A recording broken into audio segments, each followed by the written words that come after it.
नमस्कार, प्रणाम। श्रीमद् भगवत गीता के अध्याय 11 को लेकर आज हम पुनः प्रस्तुत हैं। आइए कार्यक्रम आरंभ करते हैं और सबसे पहले श्री कृष्ण वंदना करते हैं। वसुदेव सुतं देवं कंस चाणूरमर्दनम देवकी परमानंदं कृष्णौ वंदे जगद्गुरुम। श्री कृष्ण वंदे जगत गुरुम। जैसा कि हम जानते हैं कि गीता एक ऐसा ग्रंथ है जिससे पूरी दुनिया जिसको बहुत बेहतरीन ग्रंथ मानती है, सबसे अच्छा ग्रंथ मानती है, और हम इसकी कई महीनों से, कई वर्षों से इस पर चर्चा करते आए हैं। और आज हम 11वें अध्याय के जिन श्लोकों पर पहुंचे हैं उसका उच्चारण पाठ कर रही हैं शालिनी गर्ग कतर से। स्वागत। तो आज हम 34वां श्लोक करेंगे, तो वो पढ़ती हूँ मैं। तो द्रोणं च भीष्म च जयद्रथं च कर्णं तथा नियान् पीयोधवीरान् मया हतांस्त्वं जहिमाव्य तिष्ठता युद्धस्य चेतसि सप्तनान्। तो इसका अर्थ है द्रोण, भीष्म, जयद्रथ, कर्ण तथा अन्य महान योद्धा पहले ही मेरे द्वारा मारे जा चुके हैं, अतः उनका वध करो और तनिक भी विचलित न हो। तुम केवल युद्ध करो, युद्ध में तुम अपने शत्रुओं को परास्त करोगे। तो अभी तक हमने देखा कि भगवान कृष्ण ने अपना विराट रूप अर्जुन को दिखा दिया है। अर्जुन सब कुछ देखते हैं, उसमें देवी देवता देखते हैं, साधु संत देखते हैं, नदी, पहाड़, झरने, तालाब, पूरा ब्रह्मांड देख लेते हैं उसमें। और भगवान का चारों तरफ अनेक मुख देखते हैं, अनेक उदर देखते हैं, चारों तरफ भगवान ही भगवान दिखाई देते हैं। उन्हें इतना तेज प्रकाश होता है कि उनकी आंखें भी चुंध आ जाती हैं। इवन दिव्य नेत्र मिले होते हैं, फिर भी बहुत तेज दिव्य प्रकाश होता है। तो फिर उसके बाद जब वो देखते हैं कि उसमें उनका विकराल रूप देखते हैं भगवान का, कि उनके मुख से दांत पीस रहे हैं, मुख से ज्वाला निकल रही है, अग्नि निकल रही है, उसमें जो उनके योद्धा हैं वो मारे जा रहे हैं। उनके योद्धा जैसे नदियों में, नदियां सागर में मिलती हैं, इस तरह से मिलते हैं। और भगवान ने उदाहरण दिया है। और जो उनके कौरवों के योद्धा हैं वो इस तरह से मिलते हैं जैसे जो जुगनू होते हैं, जो क्या होते हैं, कीट पतंगे होते हैं, वो अग्नि की तरफ जाते हैं और उसमें अपना प्राण दे देते हैं, अग्नि की तरफ जाते हैं। तो इसी तरह पतंग बोलते हैं उनको। हाँ, तो जो इसी तरह से अभी उनको दिखाई दे रहे हैं भीष्म पितामह, द्रोणाचार्य, सब भगवान के मुख में जा रहे हैं। तो अर्जुन भयभीत भी हो रहे हैं। तो इस श्लोक में भगवान अर्जुन देखते हैं कि द्रोणाचार्य, भीष्म, जयद्रथ, कर्ण, अनेक योद्धा भगवान कह चुके हैं कि मेरे द्वारा पहले ही मारे जा चुके हैं। तो अर्जुन ने युद्ध करने को इसलिए मना किया था कि क्योंकि उन्हें सबसे बड़ा दुख था कि वे पितामह भीष्म का, गुरु द्रोणाचार्य को कैसे मारेंगे, क्योंकि उनका मारना वो पाप समझते थे कि मैं अपने, जिन्होंने मुझे शिक्षा दी है वो गुरु, और जिन्होंने मेरे दादाजी हैं उनका मैं कैसे वध कर सकता हूँ। यही सबसे बड़ी अर्जुन की व्यथा थी। तो भगवान उनमें इसके माध्यम से, इस दृश्य के माध्यम से यही बताना चाह रहे हैं कि इनका तो वध मैं ऑलरेडी कर चुका हूँ, पहले ही कर चुका हूँ। तो तुम इनको मारने में कोई पाप नहीं कर रहे हो, तुम केवल निमित्त मात्र हो। तो इनकी तो आयु खत्म हो ही चुकी है। तो भगवान दो बलशाली योद्धा जयद्रथ और कर्ण का नाम भी लेते हैं कि ये भी मेरे द्वारा, काल द्वारा मारे जा चुके हैं। आगे कहते हैं कि इसलिए अर्जुन तुम मेरे द्वारा इन शूरवीरों को अब मार दो, मेरे द्वारा मारे हुए इन शूरवीरों को अब मार दो। आगे कहते हैं जेता सिरणे सप्तनान, इस युद्ध में तुम बैरियों को जीतोगे। ऐसा कहने का तात्पर्य है कि पहले अर्जुन ने कहा था कि हम उनको जीतेंगे या नहीं जीतेंगे, तो इसका हमें पता नहीं। तो अर्जुन के मन में जो संदेह था भगवान उसको स्पष्ट कर रहे हैं, खत्म कर रहे हैं स्पष्ट करके कि तुम युद्ध जीतोगे, तुम युद्ध करो। तो वास्तव में भगवान, प्रत्येक योजना जो है भगवान द्वारा बनती है, किंतु वे भक्तों पर इतने कृपालु होते हैं कि वे अपने भक्त को उनकी योजना का पालन करा के उनको श्रेय देते हैं। तो भगवान अर्जुन को सारा श्रेय देना चाहते हैं और अर्जुन से कहते हैं तुम युद्ध करो। जी जी बिल्कुल, स्नेहलता मैम। बहुत मतलब इसका जो पहला जो श्लोक था 33वां श्लोक, वो मतलब गीता का उसको बीज श्लोक माना जाता है। निमित्त मात्रम भव सब्यसाची, मतलब हम सबको एक बहुत बड़ा संदेश है कि हम सब स्वयं को कर्ता न मानकर स्वयं को निमित्त माने। मतलब अहंकार, भगवान मतलब अर्जुन के इस शोक को देखकर, विस्मय को देखकर, भय को देखकर जो सबसे बड़ा जो हमको जो आदेश देते हैं अर्जुन के माध्यम से कि हम अपने आप को कर्ता न माने, निमित्त माने। निमित्त मात्रम भव सब्यसाची, अर्थात मतलब अहंकार शून्यता की प्रक्रिया है ये, पूर्ण समर्पण की प्रक्रिया। तो चल ही नहीं आ रहा। क्या आवाज नहीं आ रही है क्या मेरी? आपकी आवाज आ रही है, है। लेकिन कुछ घरों से वो थोड़ा ये मेरा माइक ऑन था, सॉरी। हाँ, कुर्सी में हिलाते हैं तो कृपया म्यूट कर लिया कीजिए। जी आप बोलिए। हाँ। बस वही, यही तो। इसके बाद भगवान ने मतलब निमित्त, पहले उसको कहा कि भी तुम निमित्त बन जा, और फिर कहा कि भी जो तुम डर रहे हो कि भाई अपने श्रद्धेयों को, अपने से बड़ों को अपने हाथों से कैसे मारूंगा, तो बोले ये तो पहले से मारे जा चुके हैं, तुम अब स्वयं में कर्तापन का अभिमान छोड़ दो, तुम निमित्त बन जाओ। तो भगवान एक तरह से आश्वासन दे रहे हैं अर्जुन को, भक्त को, भगवान का भक्त को आश्वासन है कि तुम बस सिर्फ अपने आप को निमित्त मान के तुम अपना कर्तव्य किए जाओ, और तुम अपना निमित्त बन के कर्तव्य करोगे तो जीत तुम्हारी निश्चित है। तो भगवान का आश्वासन है, बहुत सहज सा श्लोक है ये। इसके पहले का जो 33वां श्लोक था वो बहुत महत्वपूर्ण श्लोक था, निमित्त मात्रम भव सब्यसाची, हम सब के लिए। मतलब उसी के आधार पे आगे के श्लोकों को समझने की बात है कि भी तुम निमित्त बनोगे तो तुम्हारी विजय निश्चित होगी। कितनी सुंदर बात है कि भगवान दो प्रश्नों का एक तरह से उत्तर दे रहे हैं। एक तो जो अर्जुन ने पूछा था कि हम अगर ये युद्ध करेंगे तो जीतेगा कौन, ये नहीं मालूम मुझे, हम जीतेंगे या वो जीतेंगे। तो पहली बात तो ये, और दूसरी ये कि भाई जब तुम इनको, आपको बड़े बड़े ये महारथी नजर आते हैं, तो ये असल में इनका समय समाप्त हो चुका है, इनको मैं ऑलरेडी मार चुका हूं, तो ये मरे हुए हैं, बस तुमने तो बस अपना नाम गिनाना है कि, और दूसरा आश्वस्त ये भी हो जाओ कि जीत भी तुम्हारी होने वाली है। तो बहुत ही सुंदर, बढ़िया तरीका, बहुत अच्छे से उन्होंने उसको क्लैरिफाई कर दिया। गुप्ता जी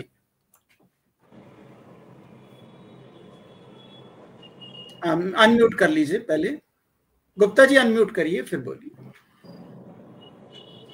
सर इसमें जो आपने कहा है उसमें कोई ज्यादा जोड़ने के नहीं है, केवल इतना ही है कि इसमें वो आश्वस्त कर रहे हैं कि युद्ध में वैरियों को तू जीतेगा। वो है ना गुरु गोविंद सिंह जी का है शायद, वो है बड़ा मशहूर, जाऊं तो लड़ूं और तो निश्चय कर अपनी जीत करूं। तो वो जो निश्चय कर अपनी जीत करने वाला भाव है वो इस श्लोक में हमें दिखाई देता है कि हम जब युद्ध में जाएं, युद्ध का मतलब ये नहीं कि जो वार फ्रंट पर, हमारे दैनिक जीवन में भी जो हमारा संघर्ष या युद्ध है उसके मध्य भी हम जो है अपने आत्मविश्वास को बनाए रखें। क्योंकि आप ये कह सकते हैं कि एक तरह से सेल्फ कॉन्फिडेंस की जो आवश्यकता होती है पर्सनालिटी डेवलपमेंट के लिए, वो इस श्लोक में दिखाई देती है मुझे। बहुत खूब, बहुत खूब। हम सुरेश चौधरी साहब के पास चलते हैं। अनम्यूट कर लीजिए सर। पिछले सप्ताह भी मैंने जैसे बताया था कि ये सारा का सारा कृष्ण भगवान जो अभी मेंटल गेम खेल रहे हैं, मेंटल गेम मतलब कि अर्जुन के मस्तिष्क के अंदर ऐसी भावना उजागर कर रहे हैं कि भाई, जैसे लास्ट में भी बोला कि तू तो ये तो जीता हुआ ही गेम है, सारे तो मर चुके हैं, सारा है, और तू आगे बढ़ेगा तो तेरा नाम होगा, तो तुमको यश की प्राप्ति होगी, तू नहीं करेगा तो तेरे को यश की प्राप्ति नहीं होगी। अब कृष्ण भगवान जानते हैं कि अर्जुन के मन में जरा सा भी संशय है, लेश मात्र भी संशय है, तो वो इन 4 योद्धाओं के लिए है। तो इसीलिए उन्होंने 4 योद्धाओं का नाम बताया है जो कौरव दल के सबसे बड़े योद्धा है।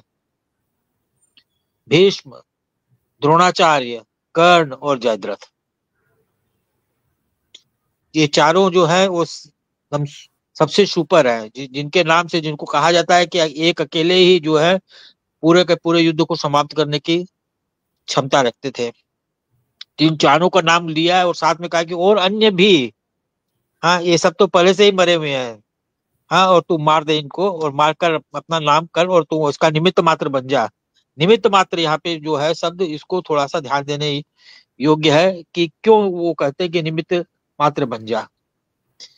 निमित्त मात्र बन जा मतलब उनके मन में इतना कॉन्फिडेंस भर देना चाहते हैं भगवान, इतना कॉन्फिडेंस, जैसे मैंने पिछले बार भी कहा था कि वो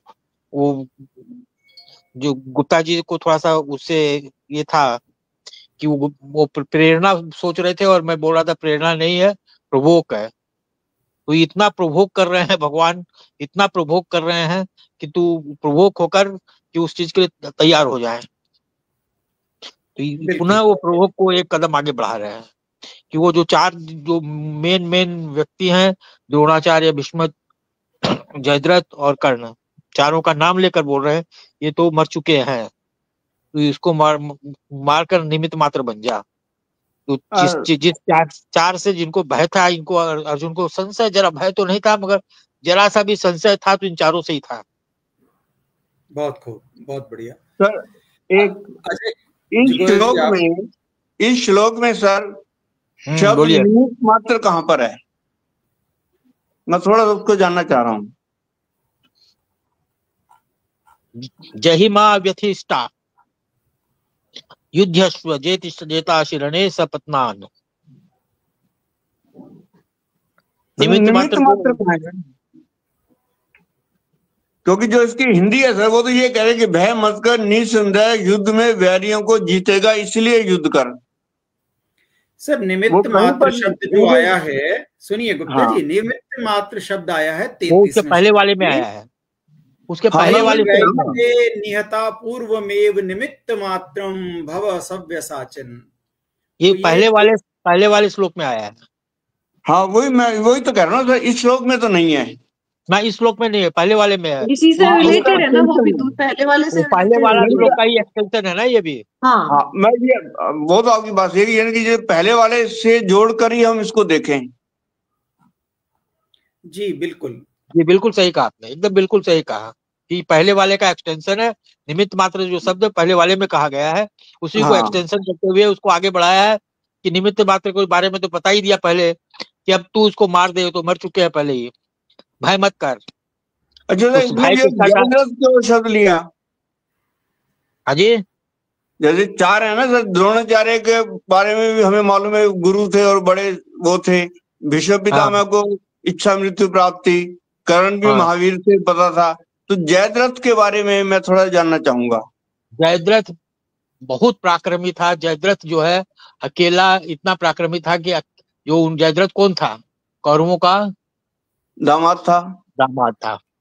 था और वो उसको भी अब ये मिला हुआ था अभयदान, तुमको कोई नहीं मार सकता। एक दिन का मिला हुआ था। नहीं, तुम्हारे सर को जो काटेगा, अभयदान तो एक दिन के लिए, तो उनको रक्षा करने की बात हुई। उसको ये वरदान मिला हुआ था जो तेरा सर काटेगा उस व्यक्ति के सर के 1000 टुकड़े हो जाएंगे। नहीं, जिसमें तेरा कटा हुआ सिर गिरेगा जिसके पास, जो तेरा सर काट कर जिसके हाथ से जमीन पे गिरेगा उसके 1000 टुकड़े हो जाएंगे। हाँ जी। हाँ, तो इसीलिए तो अर्जुन ने जब उसको मारा तो उसके सर का टुकड़ा ऐसा काट कर ऐसा फेंका कि उसके बेटे के गोद में ही जाके गिरा, पिता की गोदी में गिरा था। तो वो उसके सर के 1000 टुकड़े हो गए थे। ठीक है जी।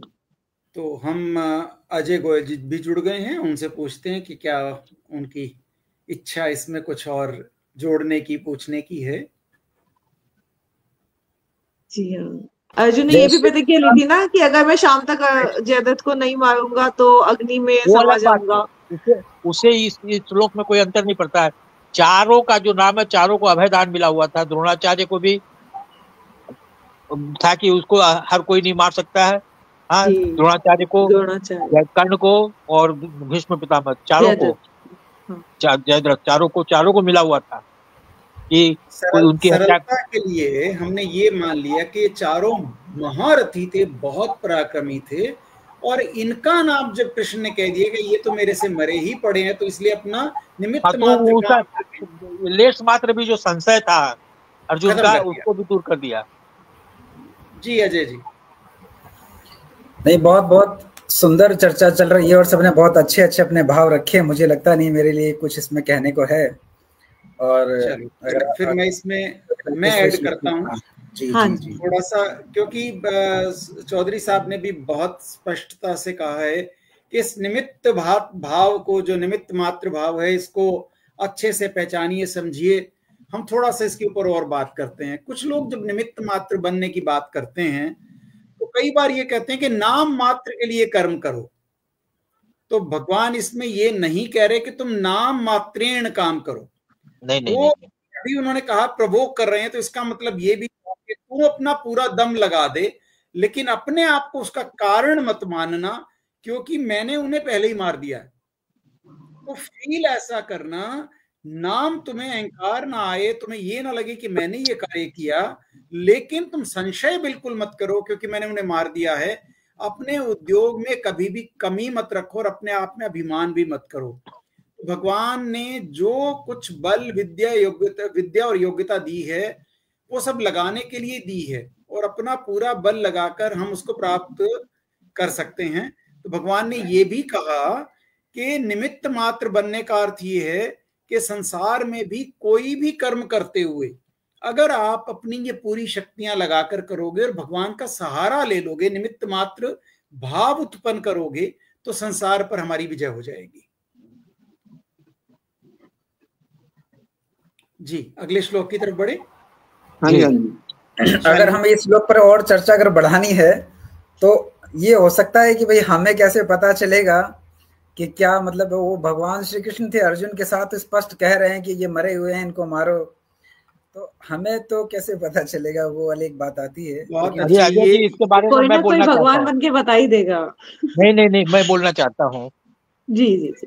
आपको मारना नहीं है, आपको अपने उद्देश्य को हासिल करना है। आपके लिए आपके लिए श्लोक का अर्थ है आपको अपने उद्देश्य को हासिल करना है।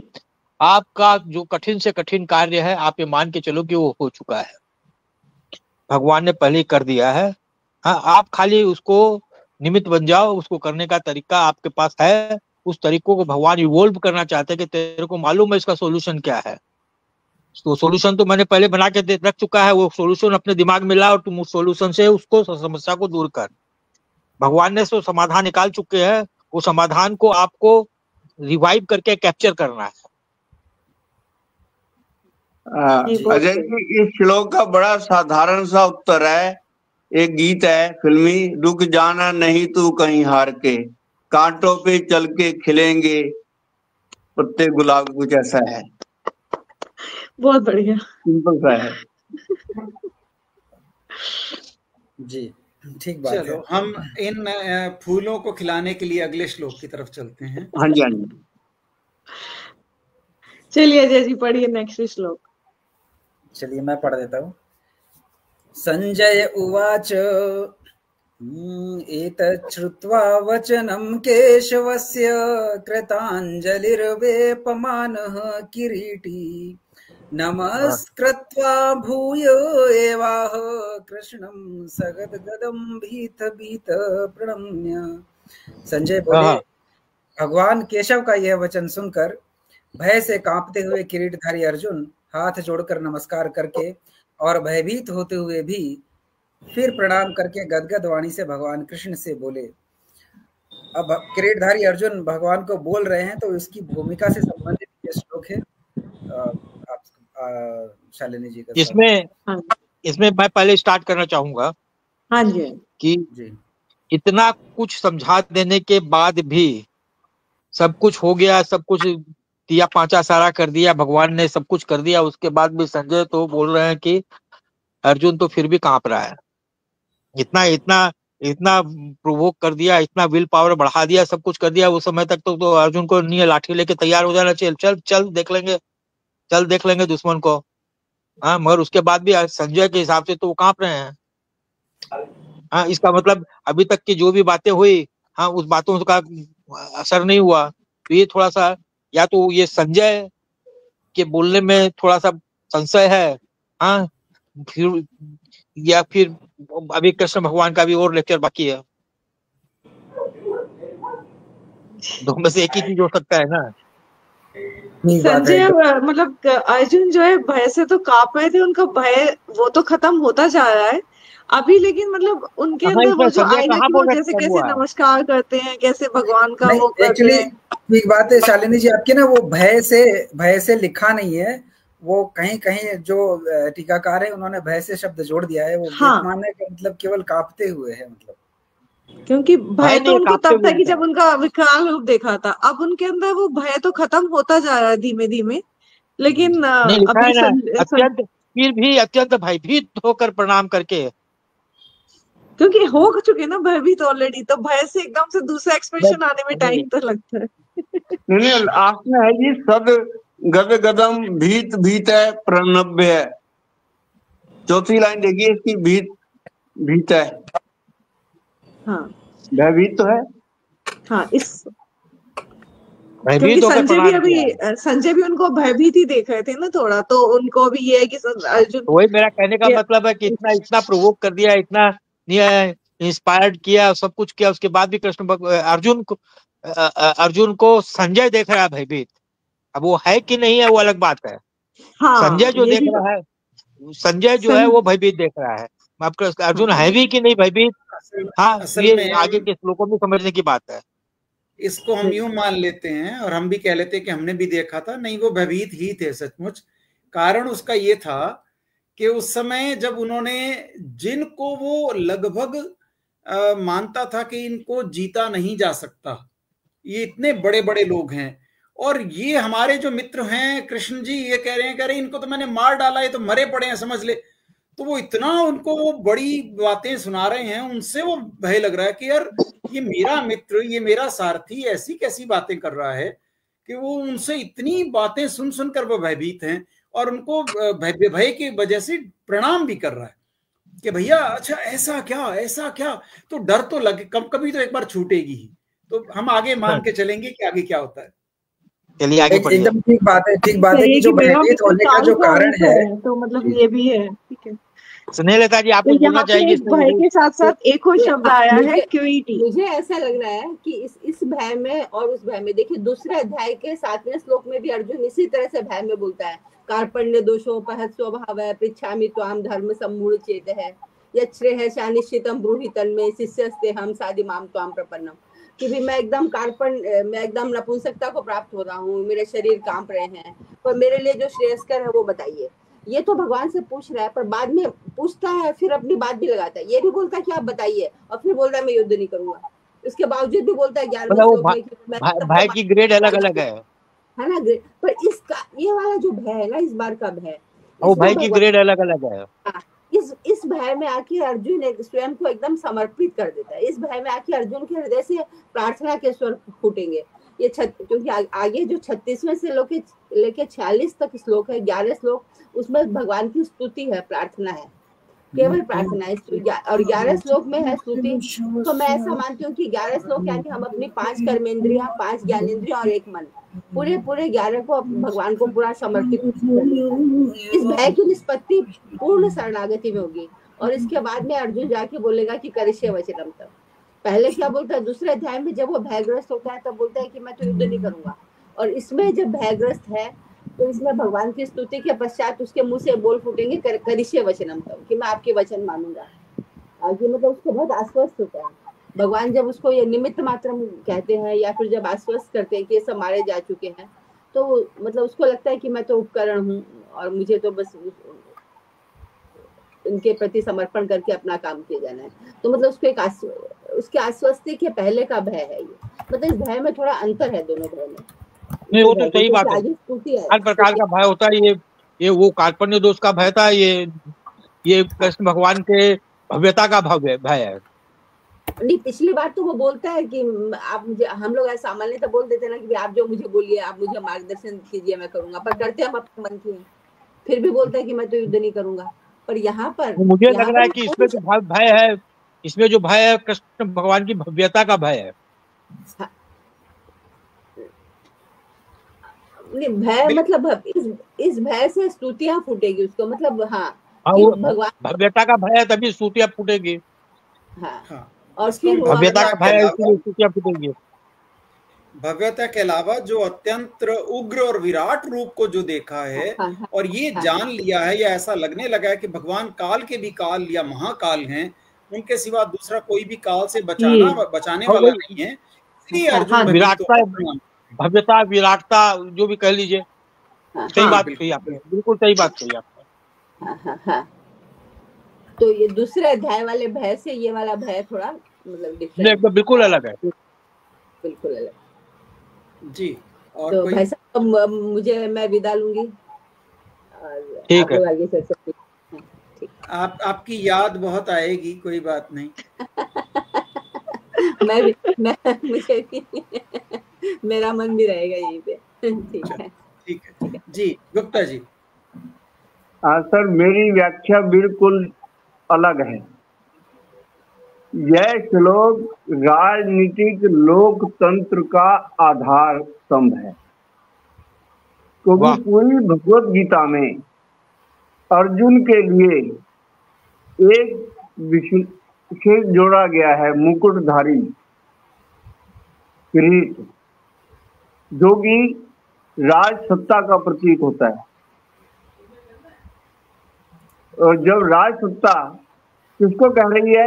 केशव, जिनके बाल अच्छे हैं, लंबे हैं, यानी कि जो जनता है, जैसे अजय जी के बड़े अच्छे बाल दिखाई दे रहे हैं मेरे को इस समय, तो वो जो जनता का है, जनता ही भगवान है लोकतंत्र में। इसलिए कहा गया है कि जहां पर जो राज सत्ता है वो किसको प्रणाम करती है या किसको करना चाहिए? जनता को। और इसीलिए आप देखिए आगे फिर वो क्या कह रहे हैं, श्री कृष्ण के प्रति गदगद वाणी।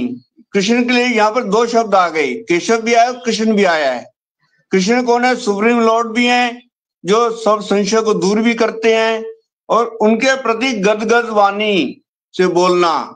जनता जनार्दन है लोकतंत्र में। जनार्दन कौन है? आज की भाषा में देखा जाए जनता है। उनसे आप कैसे बोलेंगे? गदगद वाणी। हेड स्पीच देंगे तो आपको वोट नहीं मिलेगा। तो जब चुनाव आता है या उसके बाद भी जो सत्ताधारी है वो भयभीत रहता है जनता, जनशक्ति से, जो कि सुप्रीम लॉर्ड है। यहाँ पर कृष्ण एक प्रतीक है जनशक्ति के। इसीलिए इस श्लोक में मेरे को जो सबसे बड़ी अच्छी बात लगी, जो अर्जुन के लिए उन्होंने मुकुटधारी कहा, यानी कि राजा नहीं कहा, उसका प्रतीक लिया उन्होंने। और यही वो एक श्लोक है, जहां तक मैंने याद है मुझे, कि जहां अर्जुन के लिए किरीटधारी यानी कि मुकुटधारी कहा गया है, जो कि राज सत्ता का प्रतीक है। तो इसलिए राजनीति शास्त्र का विद्यार्थी होने के नाते मेरी व्याख्या तो यही है कि यह किसी भी देश में हो, लोकतंत्र का आधारभूत सिद्धांत है कि जिसमें जनता यानी कि कृष्ण, केशव सुप्रीम है। आपके सिर पर चाहे जितना बड़ा भी मुकुट हो, आपके उसके ऊपर कितना भी सुंदर मुकुट क्यों ना हो, आपके पास मुकुट कितनी भी सत्ता क्यों ना हो, असीमित सत्ता भी हो, अल्टीमेटली आपको जनता के सम्मुख समर्पण करना होगा। उनके साथ आपको मीठा व्यवहार करना होगा। ये श्लोक के कारण मैं समझता हूं कि ये लोकतंत्र का आधार स्तंभ श्लोक कहा जा सकता है। आप बिल्कुल अलग दिशा में ले जाते हैं। वाह, क्या करें? ये ऐसे थोड़ी ना है, ऐसे गुप्ता जी, ऐसे गुप्ता जी थोड़ी ना है। भगवान को जनता बना दिया आपने। नहीं, जनता जनार्दन कहती हैं हम। चलिए ठीक है। गुप्ता जी सबसे न्यारे हैं, क्यों? ऐसे थोड़ी ना है। तो मैं तो चलिए अजय जी मतलब आगे यही है बढ़िए। कि यहाँ पर यहाँ पर जी क्यूरिटी मतलब यही है कि एक तो जो राजा के पुत्र हैं, राजा हैं, और उनको जो ये एक मिला था ये मुकुट, ये भी दिव्य है। ये मुकुट उनको इन्होंने इंद्र जी ने दिया था, इंद्र भगवान ने, जो कि उनके पिता ही कहे जाते हैं। तो उन्होंने दिया था। क्यों दिया था? कि अर्जुन ने काल खंड आदि राक्षसों को मारा था, तो ये इसलिए उनको दिया। तो ये संजय का कहने का मतलब ये है कि इतना दिव्य मुकुट होने वाला जो इतना राजसी है, वो भी भय से मतलब वो इस टाइम भय ही है, क्योंकि अर्जुन के दिखाई दे रहा है, संजय को तो दिखाई दे रहा है कि वो भयभीत है। अर्जुन का अब थोड़ा सा चेंज होने लगा है धीमे धीमे। तो संजय धृतराष्ट्र को ये सब याद दिलाते हैं कि अर्जुन कितने बलशाली हैं, पर फिर भी अर्जुन कांप रहे हैं और गदगद भी हो रहे हैं, और साथ में गदगद भी बोल रहा है, और भगवान को नमस्कार कर रहे हैं, स्तुति करनी अब शुरू कर देंगे। तो वे अभूत कर्ण से आश्चर्य से कृष्ण की प्रार्थना मित्र के रूप में नहीं, अपितु भक्त के रूप में कर रहे हैं। बीच में मैं टोकूंगा जी, कि गदगद होते हुए कांप रहे हैं, इसका मतलब हाँ, समझिए आप, भय से गदगद होकर कांप रहे हैं, रोमांचित हो रहे हैं। वो युद्ध की लड़ाई के डर से नहीं कांप रहे हैं, भगवान की भव्यता, विराटता और उसको बिल्कुल वो जो देखा है ना कि अरे बाप रे बाप, मेरे लिए तो इतना बड़ा आदमी मेरे साथ है, मेरे पास इतना बड़ा आदमी है, मेरे पास इतनी बड़ी फोर्स है, मेरे पास तो एटम बम है, मेरे को पता ही नहीं था। पता ही नहीं था। और सर दूसरी बात एक और कि वो तो अर्जुन डर रहे थे कि ये मेरे ये पितामह, मेरे बंधु और ये सब मर जाएंगे मेरे हाथों, तो ये हो जाएगा वो हो जाएगा। भगवान ने तो बता दिया सारे मरे हुए हैं, वो मरे हुए, तब तो और मुसीबत हो गई। वो तो सोच रहे थे कि मरने वाले हैं या मरेंगे मेरे हाथों, वो बोले कि ऑलरेडी मर चुके हैं। तो ये भी एक कारण था उनका, मतलब हाँ, कि ये सारे तो मर चुके हैं, मतलब एक वो भी विभत्सुक सा देखने को मिल रहा है। एक चीज मैं और ऐड करता हूँ, ये अच्छे से समझाया गया है कि मनुष्य की वाणी गदगद कब होती है? दो स्थितियों में होती है, एक हर्ष में होती है और एक भय से होती है। भय भी हमने दो तरह का भी डिफाइन किया, एक डर के मारे कि हाय मेरा क्या होगा, और एक वो वाला भय कि इतना विराट स्वरूप देखकर मैं भी भयभीत हो रहा हूं, लेकिन मेरे अपने हैं, और उससे थोड़ा थोड़ा हर्ष भी हो रहा है अंदर ही अंदर, अरे मेरे पास एटम बम है तो फिर तो प्रॉब्लम ही कोई नहीं है, लेकिन अभी भी इतना बड़ा बॉम्ब है यार, क्या हो जाएगा। और फिर तीसरा, उनको ये भी एक तरह से क्लैरिटी दे दी गई कि जिस युद्ध को मैं लड़ने जा रहा हूं उसका रिजल्ट तो मुझे इन्होंने पहले ही बता दिया कि इनको मरा हुआ समझ, ऐसा नहीं कहा कि मैंने मार डाला है, इनको मरा हुआ समझ, ये यूं समझ के मेरे द्वारा मरे ही पड़े हैं, पर करना तुझे है, दिखाना तुझे है करके। तो इन सब चीजों से वो हर्ष भी पैदा हो रहा है, और अभी जो विराट स्वरूप का भय था वो भी पैदा हो रहा है। और इन दोनों स्थितियों में कब वो विराट स्वरूप के भय से हर्षित हो जाते हैं और कांपते हुए भी वो गदगद वाणी में बोलते हैं, तो आम जन सामान्य के लिए जानने के लिए चीज बहुत महत्वपूर्ण है कि वाणी गदगद दो स्थितियों में होगी, या तो आप हर्ष से कितना खुश होकर बोलेंगे, या हे डर के मारे आप गदगद बोलेंगे, वरना आप ऊंचा बोलेंगे, चिल्लाएंगे। गदगद मतलब बड़े मीठा धीरे धीरे बोलना। बहुत अच्छी बात। एक बात कहना चाह रहा हूँ, मेरे को याद, अंग्रेजी आपकी बात को सुनने के बाद एक इंसिडेंट याद आ रहा है मुझे, बस क्योंकि आपने एटम बम की और गदगद वाणी की बात की, तो बहुत सालों से और आज भी है हमारे यहाँ एक राजनीतिक वर्ग ऐसा है जो ये कहता है कि पाकिस्तान के पास एटम बम है। हमें पहले भी कहा गया, तो प्रधानमंत्री मोदी ने गदगद होकर एक ही बात कही थी, हमारे पास भी एटम बम जो है दिवाली के पटाखों के लिए नहीं है। बिल्कुल बिल्कुल नहीं, उसमें हमें उस तरह का आनंद भी आया था जब ये सुनाया गया कि हमारे पास तो वो पाव पाव के एटम बम तो हमने कहा ठीक है भैया, वो पाव पाव वाले सच में दिवाली वाले होंगे, कोई बात नहीं, हमारे पास रियल है जी आगे बढ़ते हैं। चलिए आगे बढ़ते हैं। कौन बढ़ेगा? स्नेहा मैम बोल के गई जैसे कि भयभीत होना उनका ऐसा था कि इससे स्तुति फूटनी थी, तो आगे वही स्तुति निकल रही है, भगवान की स्तुति करते हैं। 10-11 श्लोक की स्तुति की है। हाँ, अभी स्तुति ही फूटेगी। ठीक है, कोई बात नहीं, स्तुति का भी आनंद लिया जाए। अर्जुन उवाच स्थाने हृषिकेश तव प्रकीर्त्या जगत् प्रहृष्यत्यनुरज्यते च रक्षांसि भीतानि दिशो द्रवन्ति सर्वे नमस्यन्ति च सिद्ध संघा। अर्जुन बोले, हे अंतर्यामी भगवान, आपके नाम गुण लीला का कीर्तन करने से यह संपूर्ण जगत हर्षित हो रहा है और अनुराग को प्राप्त हो रहा है। आपके नाम गुण आदि के कीर्तन से भयभीत होकर राक्षस लोग दशों दिशाओं में भागते हुए जा रहे हैं और संपूर्ण सिद्धगण आपको नमस्कार कर रहे हैं। यह सब होना उचित ही है। जी शालिनी जी, आपका स्वागत है। आप कुछ गूढ़ बात लेकर के आए हो तो इस श्लोक के संदर्भ में।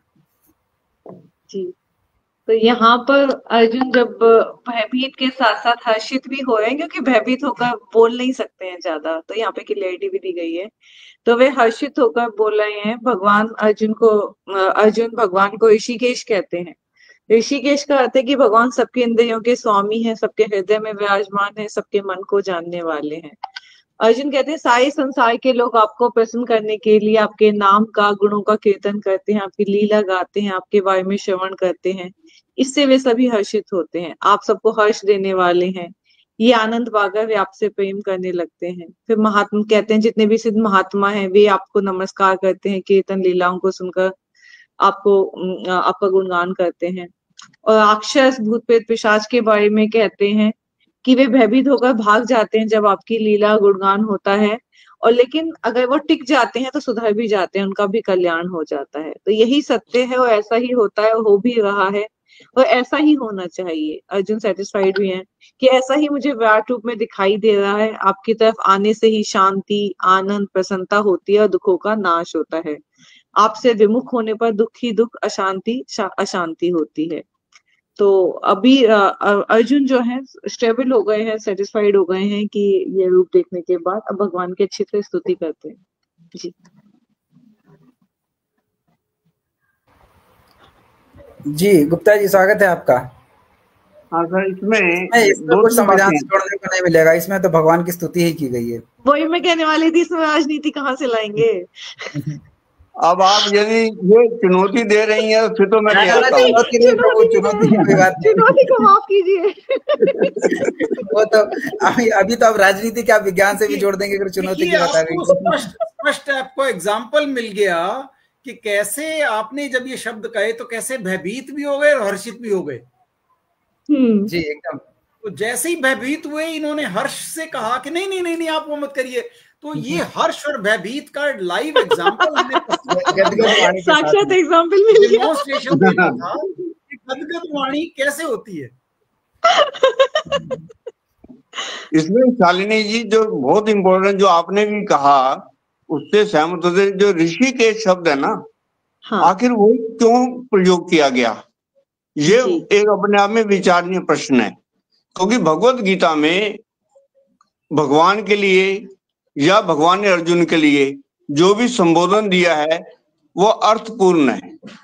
तो यहाँ पर आप देखिए ऋषि के शब्द आया, जैसे आपने कहा कि जो कि इंद्रियों का स्वामी है, तो इंद्रियों के स्वामी के अर्थात कि जो इंद्रियों पर, एक वो लोग हैं जो इंद्रियों पर संयम करते हैं जैसा कि भगवान कहते हैं, दूसरे वो लोग हैं, समाज को बांट दिया ना, कि जो कि इंद्रियों पर संयम नहीं रखते, जिसको इन्होंने यहाँ पर राक्षसी कहा और कहा कि वो सब और भाग रहे हैं।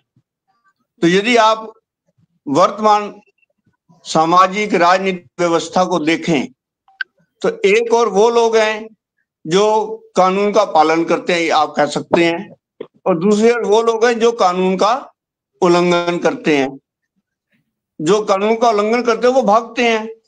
तो इसलिए ये जो आज की सामाजिक व्यवस्था है कि जिसके अनुसार भगवान के अनुरूप, यानी कि यहाँ पर आप इसको राजनीतिक रूप से लें तो मैं कहता हूँ संविधान के अनुरूप, यदि आपका व्यवहार संविधान के अनुरूप है तो आपको संविधान का समर्थन भी प्राप्त होगा, अनुराग भी प्राप्त होगा। और यदि आप संविधान विरोधी कार्य करेंगे, यानी कि राक्षसी कार्य करेंगे, तो फिर इधर उधर आप भागेंगे। बहुत सही, जुड़ गया राजनीति से। अब ऐसा है ना, कोई इतने सालों के अनुभव के बाद बाल ऐसे नहीं सफेद किए मैंने। चलो हम सुरेश चौधरी साहब से पूछते हैं, और ऋषिकेश पर मुझे भी कुछ कहने का मन है, हम बाद में कहेंगे। सुरेश चौधरी साहब। जरूर, नहीं आपको ही सुनेंगे, मेरे तो कुछ नहीं अच्छा, बोलना। मेरे को तो मैं तो जरा छंद का जरा जानकार हूँ, थोड़ा बहुत, वो भी ज्यादा नहीं। शालिनी तो बहुत जानती है। हाँ शालिनी जी। चलो ऋषिकेश, मैं तो बार इस बार इस शब्दों का, इस श्लोक से थोड़ा छंद परिवर्तन हुआ है, बस इतना ही बोलना है अच्छा मेरे को। हाँ, इसमें मैं वो कई वाला बार ये छंद है। कहता हूँ कि हम कई बार उपजाति छंद आ गए हैं। सामान्य इसके भाषा पहले में, इंद्र वज्रा था, इंद्र वज्रा से उपजाति में आया है। मुझे तो मजेदार ये लगता है कि अगर हम शब्दों का पर्यायवाची या कोई और अर्थ का शब्द प्रयोग कर लेते हैं, मैं जिसकी बार बार कोशिश करता हूं, कहता हूं कि ना किया जाए, तो उसमें हम एग्जाम्पल भी कई बार दे चुके हैं कि एक गिलास पानी पिला दो को हम कभी भी ये नहीं कहते कि शालिनी जी एक गिलास भाप का ले आना या एक गिलास आइस का पिला दो, कभी नहीं कहते, जबकि ये ईश्वर की माया है कि वही पानी भाप है और वही आइस है, लेकिन वो अलग अलग स्थितियों में है। तो इस वजह से मुझे ऋषिकेश शब्द के उस अर्थ को क्लियर करने का मन कर रहा था कि ऋषिकेश यानी इंद्रियों का स्वामी, इंद्रियों का ईश, एग्जैक्ट वर्ड यूज करें तो इंद्रियों का ईश एक्चुअली। हाँ, ईश को भी कई लोग जब भगवान कह देते हैं तो मुझे थोड़ा सा कष्ट होता है। मैंने कई बार भगवान का अर्थ निकाल के बताया कि भगवान कौन है, प्रकृति के तत्व ही भगवान है या उनका मालिक भगवान है ना, उस तरह से भगवान शब्द का प्रयोग करते हैं। ऋषिकेश जब यही कहा गया तो जो दो तरह के व्यक्ति हैं संसार में, एक जो इंद्रियों के कारण चलते हैं यानी इंद्रियों के गुलाम हैं, और दूसरे वो जिनकी इंद्रियां गुलाम हैं। बस ये बहुत बड़ा फर्क है कि इंद्रियां मेरे मन बुद्धि संस्कार के हिसाब से चलती हैं तो मैं कुशल व्यक्ति, मैं एक सफल व्यक्ति, और अगर मैं इंद्रियों के गुलाम हूं यानी इंद्रियों के वश में हूं तो इंद्रियां मुझसे न जाने क्या क्या करवाती जाएंगी और मेरी स्थिति खराब होती जाएगी। तो इंद्रियों का ईश का अर्थ यानी इंद्रियां जिसके वश में हैं, जिसकी वजह से जैसा चाहा जाएगा इंद्रियां वैसा कर्म करेंगी। तो हमें सबको ऋषिकेश बनना है। ये बहुत महत्वपूर्ण शब्द है, इसलिए मैंने सोचा कि इस पर थोड़ी और चर्चा कर ली जाए। जी, मुझे लगता है ऋषिकेश का मतलब वो होता है कि वो हमारी इंद्रियों के बारे में भी जानते हैं। जैसे चैप्टर 13 में क्षेत्रज्ञ बोला ना, तो मतलब ऋषिकेश का मतलब इंद्रियों के स्वामी, जैसे गोस्वामी कहा जाता है, और ऋषिकेश का मतलब है कि जो हमारी इंद्रियों के बारे में भी जानते हैं, हमारे मन में क्या चल रहा है।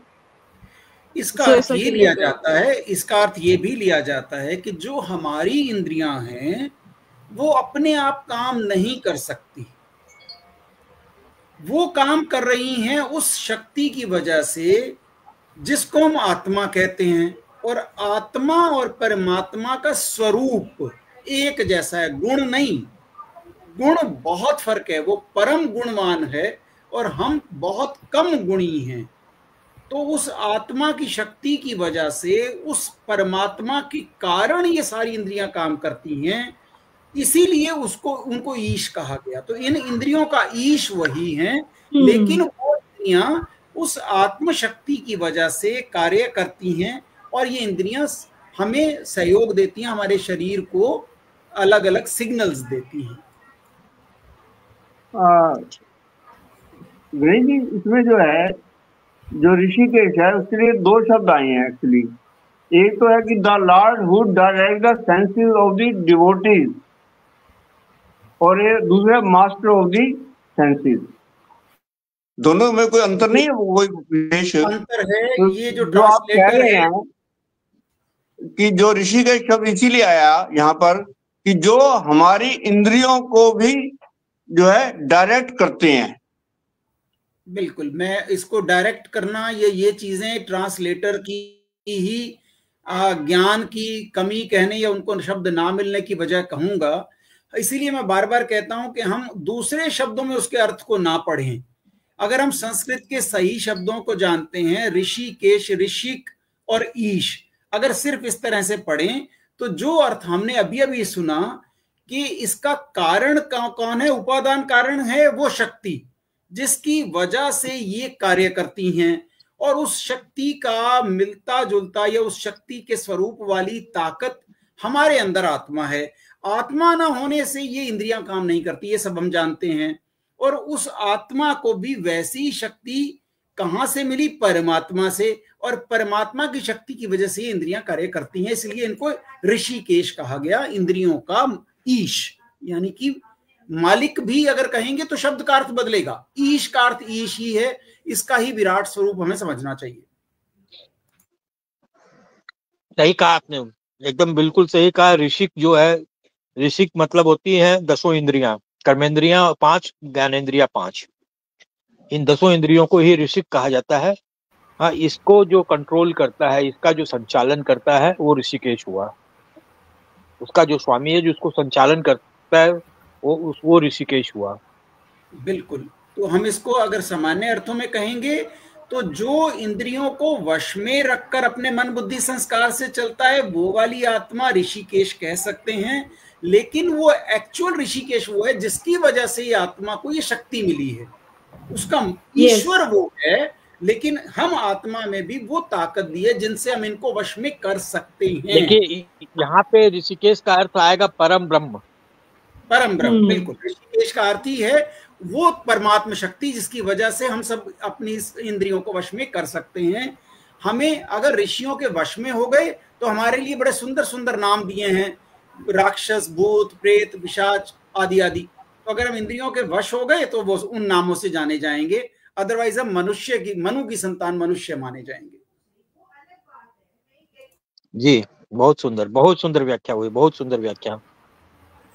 अजय जी। जी सर, 5 मिनट है, एक और श्लोक कर लें? कुछ बोलना है इस विषय में? नहीं सर, हो गया। मैं कह रहा हूँ 5 मिनट है, और एक श्लोक कर ले क्या अगले सप्ताह? कर सकते हैं एक और। अगर इसी 5 मिनट में श्लोक हो जाएगा क्या? अगर इसी को मन में प्रश्न उठ रहे हैं हल्का फुल्का तो वो कर लेते हैं, नहीं तो आगे बढ़ेंगे। गणेश जी, मैं एक बात कहना चाह रहा था केवल इसमें, आपकी शायद चले गए गणेश जी। नहीं, गणेश जी यही है, सुन रहे हैं। हाँ। जब आपने ऋषिकेश की व्याख्या की है ना सर सांस्कृतिक, उससे तो मैं सहमत हूँ। लेकिन मेरा एक निवेदन है आपसे कि कितने बार हमें जन सामान्य के बुद्धि के स्तर पर आना पड़ेगा। भगवत गीता को समझने के लिए हमें भगवत गीता को आम व्यक्ति तक लेकर जाना है। ये आसान है, बजाय इसके कि आम व्यक्ति को हम भगवत गीता तक लाएं। मेरा कोई असहमति नहीं है आपकी व्याख्या से, लेकिन मेरा केवल इतना कहना है कि जो एक सामान्य व्यक्ति समझता है, यदि हम उस भाषा का प्रयोग करके उसको भगवत गीता का अर्थ समझाएं तो वो ज्यादा उपयोगी हो सकता है।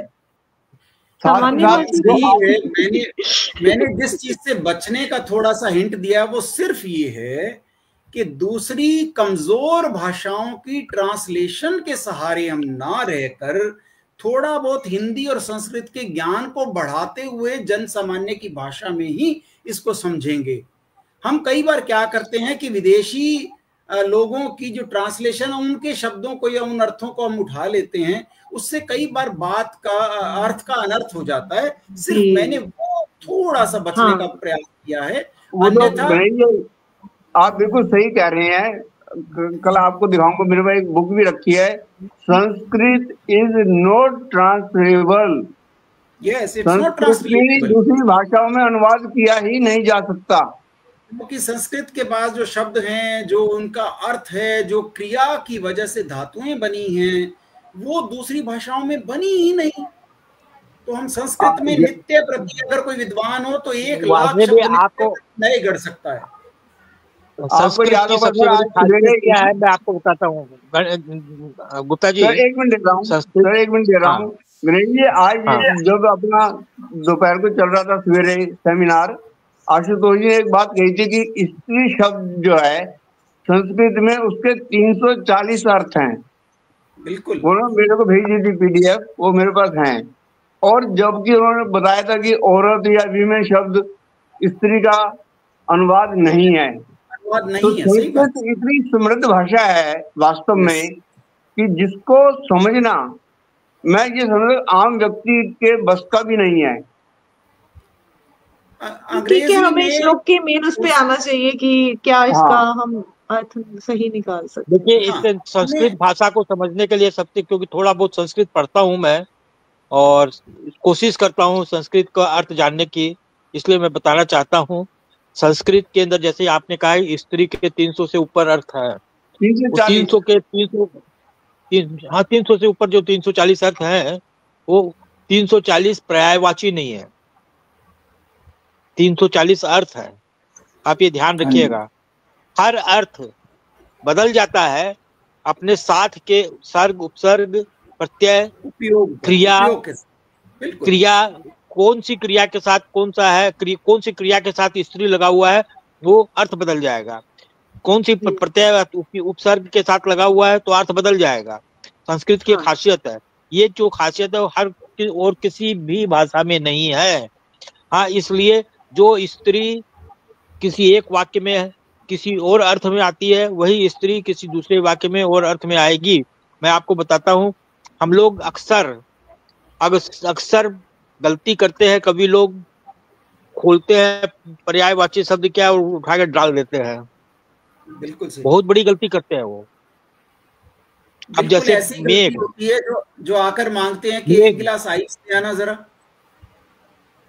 मेघ, बादल, मेघ, बादल, बरसात के बादल जो होते हैं वो अलग होते हैं, वो जलज होते हैं, उसको जलज बोल सकते हैं, उसमें जल होता है बरसात के बादल में। जो शरद ऋतु के बादल होते हैं वो अलग होते हैं। हाँ, और दूसरी प्रकार के बादल होते हैं, हर चीज के मतलब अलग अलग होता है। वहां पे अब शरद ऋतु के बादल के लिए जगह अगर जलज लिख दीजिएगा तो अर्थ का अनर्थ हो जाएगा। बिल्कुल सही। संस्कृत जैसी समृद्ध भाषा और गीता जैसा परम ज्ञान जो हमारे साथ जुड़े हैं, जो देख रहे थे, जो देखेंगे, वो सब अपने प्रश्नों के साथ, संस्कृत भाषा की ज्ञान विज्ञान के साथ जो जानना चाहते हैं वो कृपया हमेशा हमारे इस कार्यक्रम से जुड़ें। अपने प्रश्नों को बाद में भी रखें। और अभी हम इस कार्यक्रम का समापन करते हैं प्रभु वंदना के साथ।